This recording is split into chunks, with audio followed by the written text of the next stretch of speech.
Sometimes Srila Guru Maharaj would say, because many things can be said about this, and we'll try to say some of them, but as an overview, or as a general principle, he would say that it means putting yourself under the guidance of a superior devotee. Because there may be many things that we can talk about or discuss, but essentially what is happening is you're placing yourself under the guidance of a superior Vaishnava. And actually, Krishna consciousness, beginning, middle, and end is about that. So sometimes Guru is described as Ashraya Vigraha, which translates as that personality of whom you must take shelter.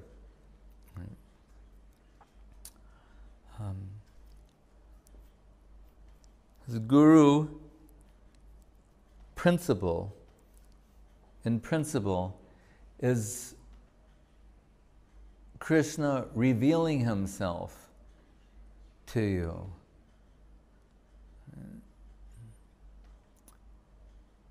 We were just discussing this before, that once, rather enigmatically, in Vrindavan, Srila Gurudev once said to me, he said, if Krishna doesn't want to reveal himself to someone, then why should I?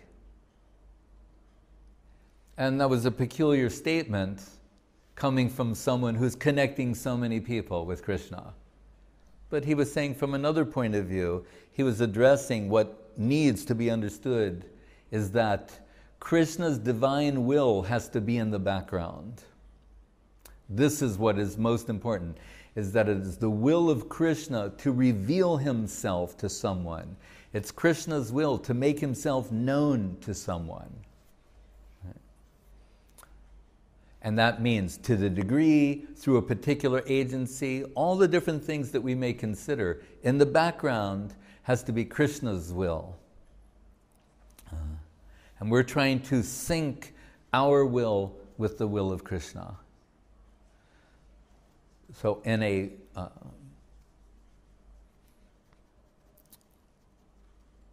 basic understanding, Srila Guru Maharaj himself says, when he was preaching once, some man said to him, if the infinite can be known by the finite, it's not infinite. And Guru Maharaj responded by saying, if the infinite cannot make himself known to the finite, he's not infinite. And therein lies our prospect, back to the will of Krishna. If the infinite wants to make himself known to the finite, not only will it happen, but nothing can obstruct that divine flow. Not any perceived lack of qualification on the receiver or any opaque intermediary. If it's Krishna's will to reveal himself, it will happen. But then the question will come, well, what about from our side? What sort of acceptance shall there be from our side? In Bhagavad Gita, Krishna says, Tadvidhi pranipatena pariprajnena sevaya upadekshanti te jnanam jnaninas tattvadarshina. Here he's describing three aspects that you need to know about approaching Guru. They think, first, on your side, tadvidi pranipatena means explaining the substance behind bowing or approaching the lotus feet of the Guru. Like sometimes Western people say, why is there so much bowing in Asia? They're bowing in Japan, they're bowing in China, they're bowing in India, they're touching people's feet. What is this? They think it's something humiliating, less than dignified. Right? It's demeaning. Right? Someone's in a superior, because their whole idea is predicated on this idea. Everyone's equal. Right? Man, woman, child, everyone's just equal. No one should be doing anything like that. It's kind of a humanistic,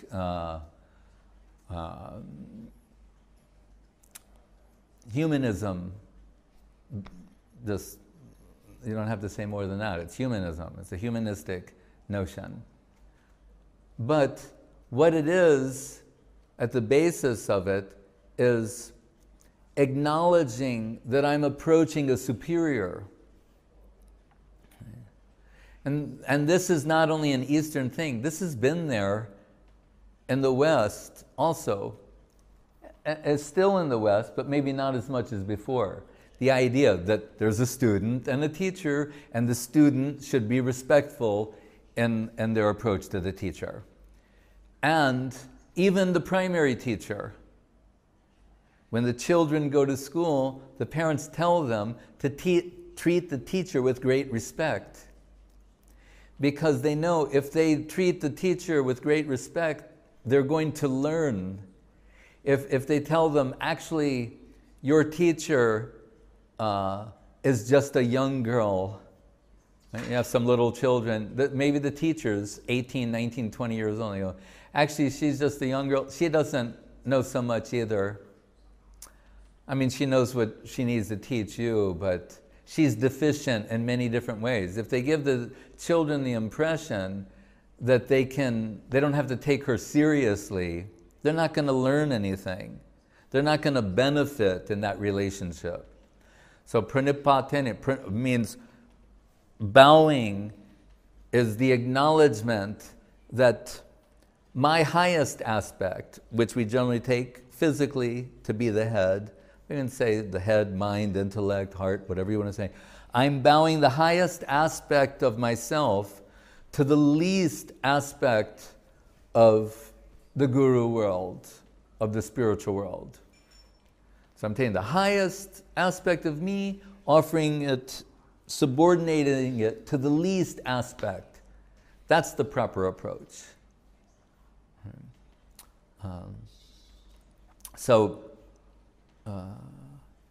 And we're interested in the culture of faith called Shraddha. It says, Shraddha Shabde Vishwasa Kohe Sudrida Nishchoy Krishna Bhakti Koile Sarva Karma Krita Hoy.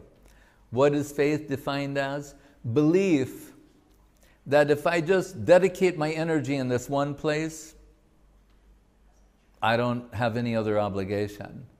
That by knowing one thing, everything will become known. By gaining one thing, everything will be got. That's a great advertisement. Is it possible? Is it true? Another sloka comes to answer that question. Just as when you pour water on the root of a tree, the trunk, through the trunk, the branches, the leaves, everything is nourished. So similarly, you dedicate all your focus and serving energy in the lotus feet of Guru, then you'll get everything through that act alone. So, it says, Tadvidi pranipatena pariprajnena sevaya. Pariprajna means to inquire. So we'll respectfully approach Guru and inquire, ask a question on the basis of service necessity. Unlike mundane knowledge, which is meant to serve you. Like someone goes to school, the classic example, they'll say, go to school, get educated so you can get a good job. Your knowledge will serve you with financial reward. Here, told, you'll become a servant of the knowledge that is extended to you. It's not to serve your lower purpose, but now you're coming in connection with a sort of knowledge that will require you to serve its higher purpose. So it's different. Respectful approach to the teacher is still there, but here's knowledge not out of curiosity or some perceived benefit I'll get materially from acquiring this, but rather I'm offering myself in service to what is being extended to me. So there's two things. But then the third, it says, Jnaninas tattvadarshina. Upadekshanti te jnanam jnaninas tattvadarshina. Who should you approach? They're described as, and upadekshanti, who should you get initiated by? Those who are tattva darshi. Like, some may be familiar with the word darshan. It comes from the Sanskrit word to see. People think, oh, darshan means you go to see someone. That's one idea. But actually, the word darshan is also synonymous with philosophy, or a way of seeing, a viewpoint. So the primal guru mantra says, Om Ajnana Timarandasya Jnananjana Salakaya Chaksurun Militam Jena Tasmai Sri Gurave Namaha. The disciple is glorifying the guru as one who gifted them with a new way of seeing. In fact, they're saying in this sloka, my eyes were covered with cataracts, cataracted by ignorance. Is not properly estimating who am I, what is the world, and what is my place in the world, what is the purpose, what is meaningful, what is a meaningful life, what is an examined life, what is a meaningful life, what is the goal of life, all of these things, not based upon short-term perceived interest, prayas, but shreyas, ultimate, long-term benefit. What is ultimately beneficial for me? And that is an allusion to our spiritual identity. So, in that sloka, the disciple is praising the guru, saying, my eyes were cataracted by acquired prejudice, right? Misconception. And the guru surgically removed those cataracts from my eyes. So now that I can see my spiritual identity, my spiritual potential, and what is the meaning and purpose of my life. So tattva darshi, tattva here means truth, darshi means those who are seeing and experiencing the truth. Srila Guru Maharaj again makes an interesting, some interesting observations about this word, because drishi, within this, seeing, there's the word drishi, rishi, like we've heard of rishis sometimes. The great sages of India are called rishis. Guru Maharaj points out, they are not, the Sanskrit word for creation is sarshti. They're not creating something, they're not manufacturing something. Like an author, a philosopher of this world creates something from their imagination. Saying rather, drishi, rishis means who are seeing, they've observed something.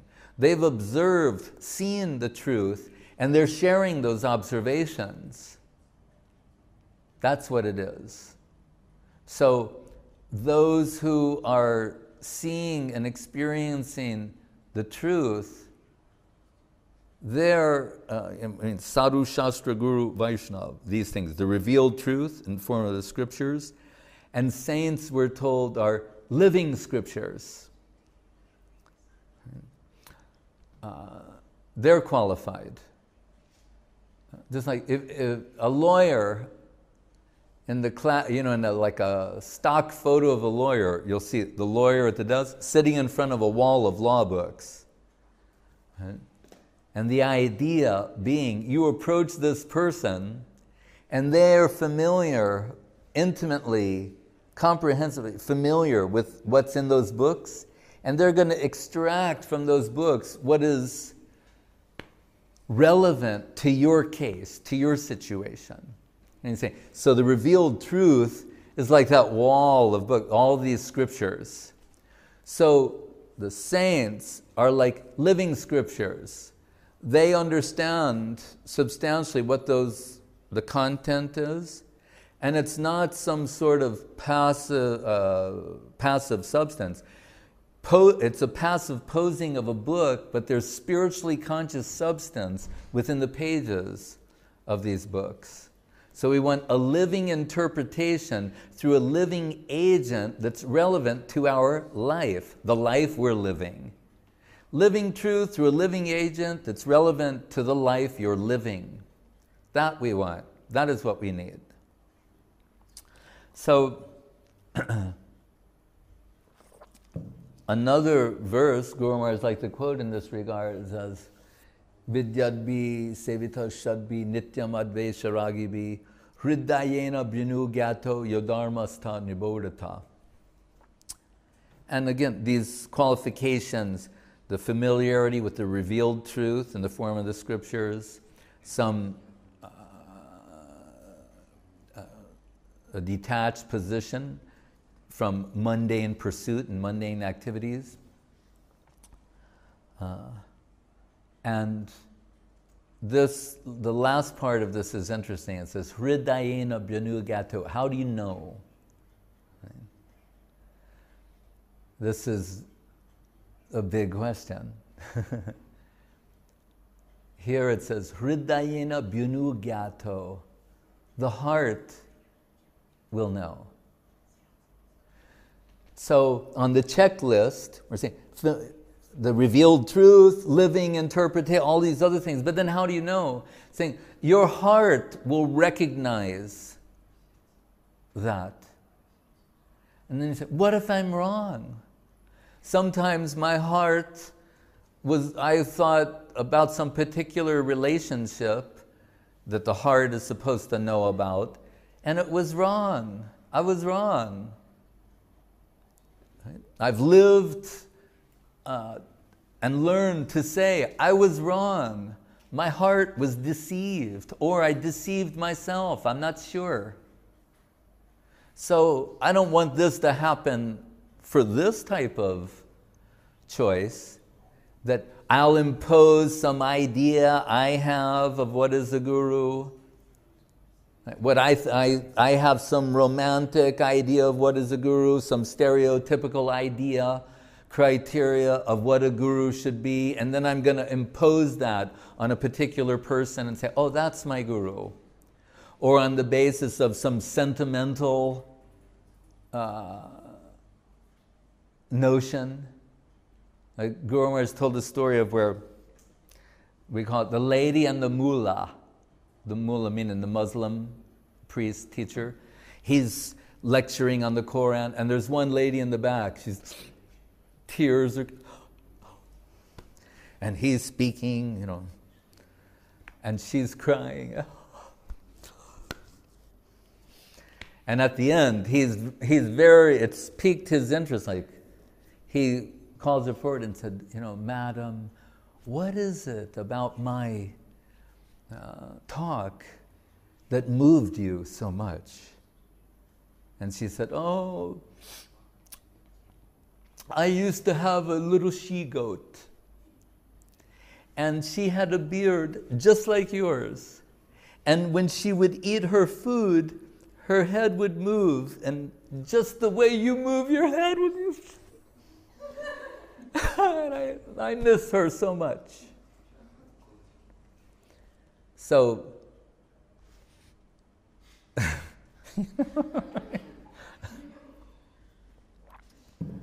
so there's the stereotype or the imposition. We're imposing.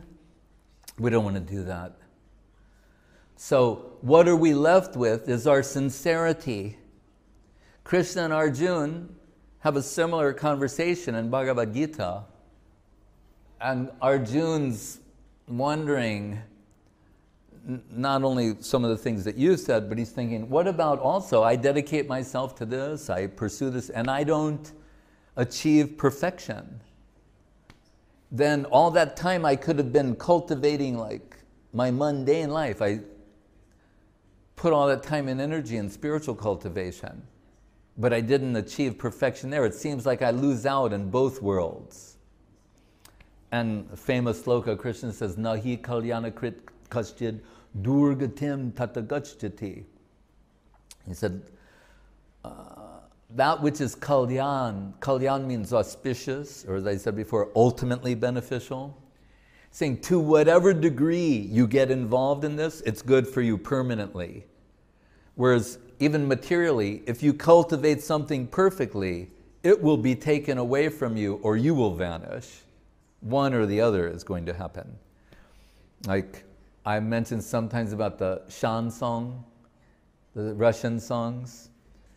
Where what I like, I've heard a little bit here and there, but what I like about them is they have this type of, you might call it cynicism or skepticism, depending on your point of view.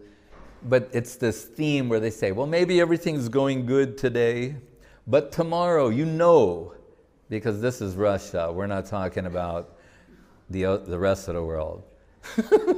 You could wake up tomorrow dead, in jail, under investigation. Everything could be gone. So it's kind of, be humble. And prepare yourself for the worst. There's something good about that. When you're living in a world that's characterized by birth, death, old age, and disease. So, spiritually speaking, so that sloka, Guru Maharaj, he expressed it, he rendered it in his own way, sort of condensed it and paraphrased it, and this is the key point. He would say, sincerity is invincible. If you are sincere, you will be victorious. If I am sincere, if I do not deceive myself, then no one can deceive me. Because we're told, well, we should be careful. Yes, we should be careful. When he's saying, but who you really need to be careful about is you. So he said, we have a strong tendency towards self-deception. That's why we're here. We deceived ourselves. I say, well, why did we come? You deceived yourself, I deceived myself. Once, some devotees were talking with Srila Guru Maharaj, and one of them, was thinking about people in the world, and he said, I'm sad for all those innocent people in the world. And they're suffering. And Guru Maharaj said, there are no innocent people here. He said, we have all betrayed our Lord. So this is the world of betrayers. We think, no, but aren't little babies innocent? They look innocent. But even their mothers know, like within a short time, they're already, expressing their non-innocent nature, even at a very early age. So, but anyway, so the point is, we have this strong tendency towards self-deception. So we know, I have a tendency to make the wrong choice. How am I going to save myself from that? Often I make the wrong choice, and we're being told that the original choice was a bad one. And that's why I'm in the material world. In the marginal position between the spiritual world and material world, did you want to, serve in heaven or reign in hell? And say, could I hear more about the reign in hell part? Do I get a crown or what's it going to be? How much do I get to own? So we're here on account of bad choices. So when it comes to this all-important choice, we don't want to be wrong. But can we then say, I'm going to eliminate my free will and choice and just someone else will make that choice for me? It can't be that way. So it means we have to hear from the Vaishnavas, hear the scriptures. Someone's particular representation will right, sympathetically vibrate in our heart, and with a bowed head and folded palms, we'll make a choice. And under the guidance of others too, or who are reliable. We're not beyond consulting with others. But ultimately, it's a personal choice that you have to make. And Guru Maharaj is saying, if you're sincere, you'll be all right. So it's in your hands what you will do, whom you will choose.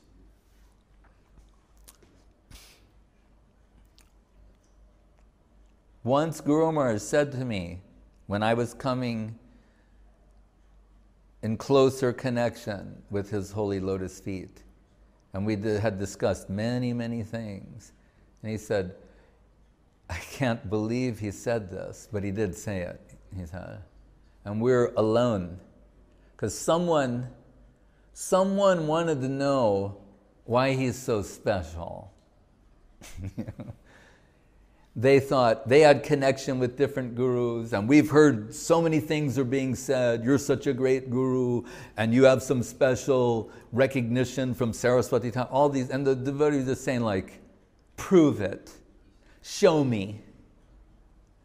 And so Guru Maharaj told me to take some chairs to a hidden place, and then to bring that person. And so there was Guru Maharaj, and there was that person, and I was there. And then he explained to him the hidden meaning of the Gayatri mantra, which I'm not going to go into now, but that's what he explained to him. One of the most ancient mantras of Vedic culture. He revealed its secret hidden meaning, right? Which there's not a second person who's giving that. Anyway, after that, when that person left, and we were having some discussion, and Guru Maharaj said to me, you shall be careful that I also will not cheat you. And I thought, this is the only honest person I've ever met. Because everyone else is saying they won't cheat me. And he's telling me I should be careful that he also will not cheat me. At that point, I think it was complete.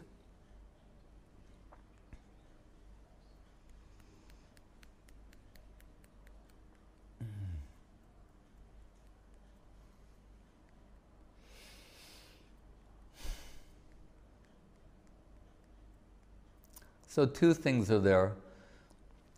Your side, recognizing, and then the recognition from the other side, from the upper world. What we're told at the beginning says the Shravan Dasha, hearing. That's all important. By hearing, then different impressions are coming to the heart. Then acceptance, next acceptance of the disciple and guru, and then the initiation.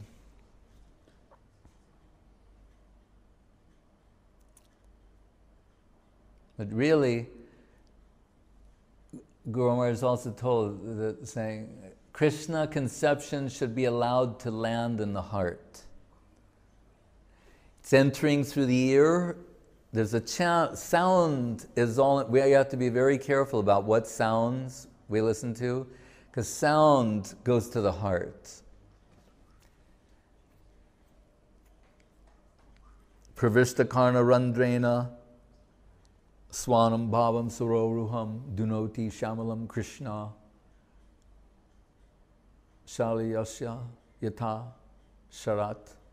Srila Saraswati Thakur was initiating someone, and this man in wartime was a spy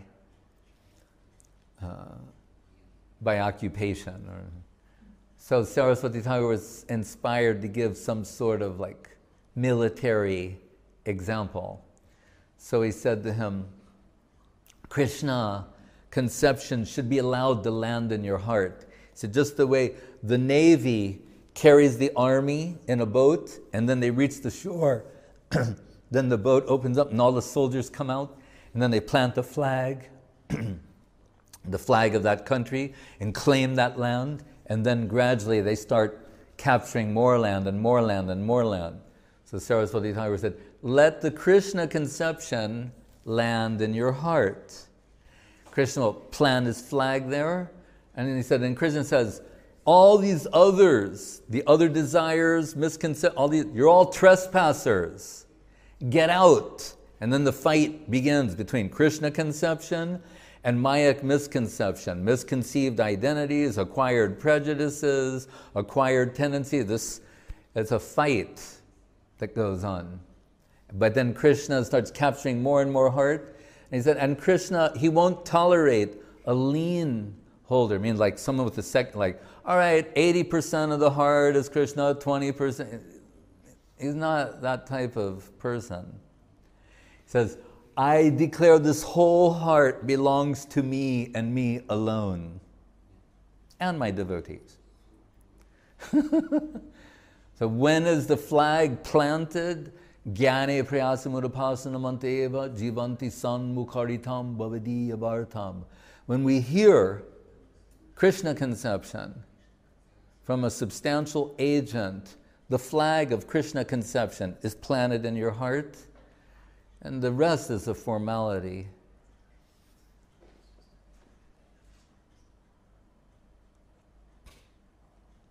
And gradually Krishna conception will take over the whole heart.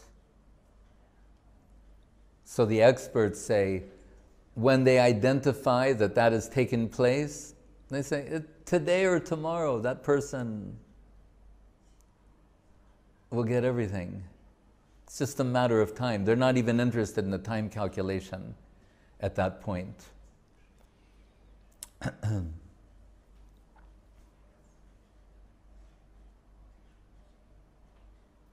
Yadanucharita lila karna piyusha viprut sadkrida danda viduta danda dharma vinashta.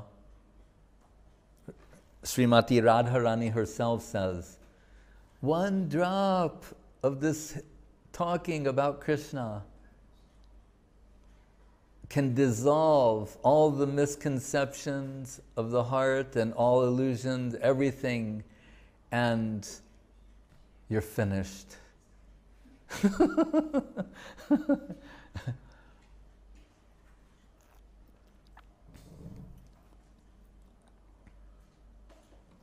If it is the will of Krishna to distribute himself, Sri Krishna Namatmaka, in the form of his holy name.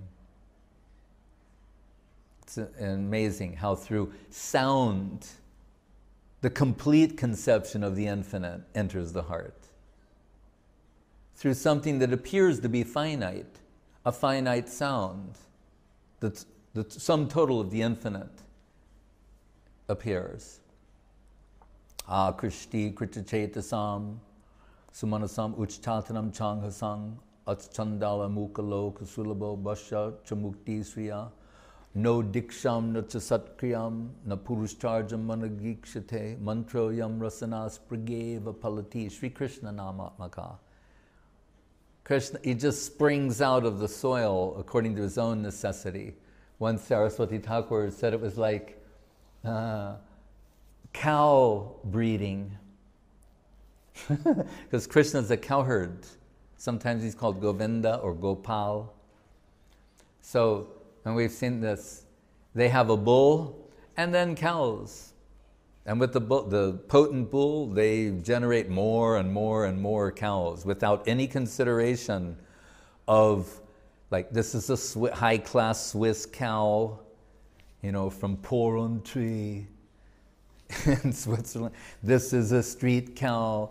This is Indian cow. This cow, that cow. They have a potent source, and they're generating more and more. So Krishna conception, coming in connection with a potent source, and being a fertile recipient, the Bhakti Lata Bij. What is required in terms of faith? Once Srila Prabhupada said, if someone will just say, oh, let me hear what these people have to say. if that type of simple-hearted approach, the devotees are saying, let me hear what they have to say. That type of approach.